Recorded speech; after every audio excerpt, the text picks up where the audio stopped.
اس کو کرنے کی کوشش کی اور کچھ سمجھنے بھی کوشش کی کہ یہ جھنجھلاہٹ تھی یا جارحانہ انداز تھا، اس میں کچھ جسٹیفائڈ بھی نکات تھے اور کچھ لگتا ہے کہ کہیں نہ کہیں صف کے اندر کوئی کھلبلی بھی ہے جو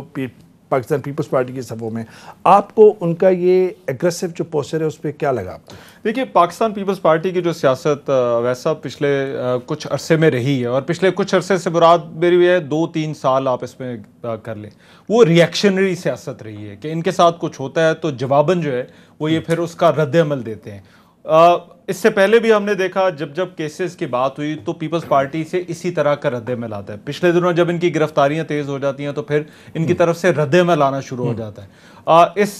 ان کیسز سے اگر ہٹ کے دیکھیں تو پاکستان پیپلز پارٹی کی جو سیاست ہے وہ بالکل ایک فلیٹ پلیٹ فارم کی طرح جو ہے وہ ہمیں نظر آتی ہے، جمود کا شکار نظر آتی ہے، کیونکہ ایشوز جو ہے وہ بدل گئے ہیں۔ عمران خان نے ایشو جو ہے وہ، کیونکہ کرپشن آپ کو پتہ ہے سب سے بڑا ایشو بنا پچھلے ہم نے چند سالوں میں دیکھا۔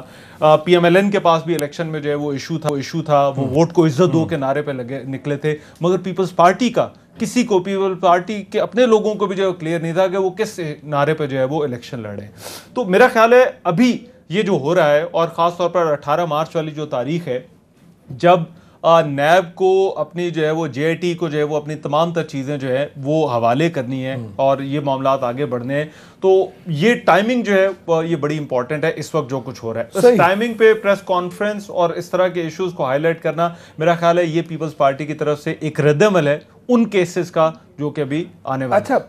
میں یہ جو کالعدم تنظیموں کے لیے جو انہوں نے کہا، ذرا پروڈکشن ٹیم سے کہوں گا وہ ذرا ان کا لب و لہجہ سنائیں، اور پھر میں غریدہ اور رانا جواد اور پھر جلال صاحب سے ان کے ویوز لوں گا، ذرا سنائیے گا پلیز۔